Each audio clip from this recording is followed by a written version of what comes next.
Mark Twain once said, "Travel is fatal to prejudice, bigotry, and narrow-mindedness." Yet the American author, famous for his witty observations, seemed terribly biased against the French. In the 1800s, many travelers to France regarded it as a venerable destination, a place that offered lessons in refinement and worldliness. Twain took umbrage at this notion. Later famous for his tales of Tom Sawyer and Huckleberry Finn, it was Twain's trip through Europe and beyond which inspired him to write his first bestseller, The Innocents Abroad, which was published in 1869.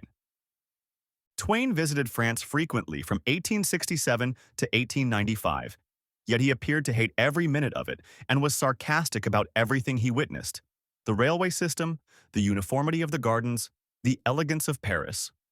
And as for French cuisine, he listed 80 American dishes he would rather eat. We can only hope the French admired Twain's rhetoric because his barbs were sharp. He wrote, "France has neither winter nor summer nor morals," adding that Paris folks were fond of literature, art, medicine, and adultery.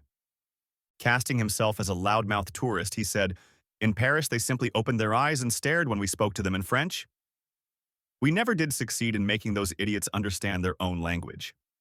Twain's relentless negativity can be seen as a way of testing his satirical voice, and of using France as a foil to highlight his own naivete. As a boy, he had dreamed of seeing France. In 1867, he shunned his American shipmates at Marseille for a scenic rail trip to Paris, where he stifled his usual flippancy and experienced French cuisine where the food was well cooked, the waiters so polite, so mustached, so frisky, so affable, so fearfully and wonderfully Frenchy.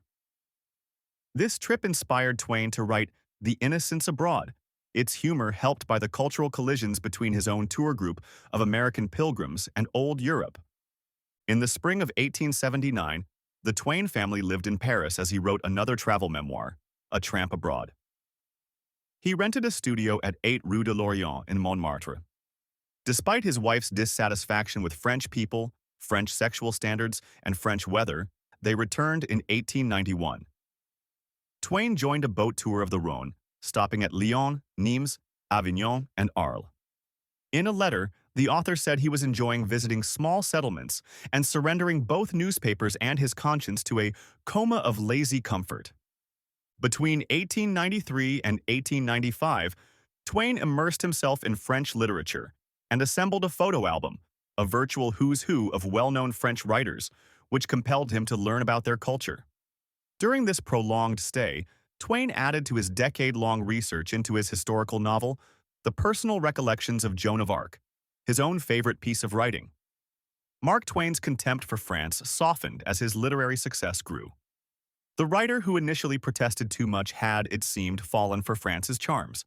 Whether you share Twain's early skepticism or his eventual love affair with France, there's always more to discover. Head to francetoday.com for more fascinating stories about French culture, history, and travel. What did you think of Mark Twain's opinions on France? Let us know in the comments below.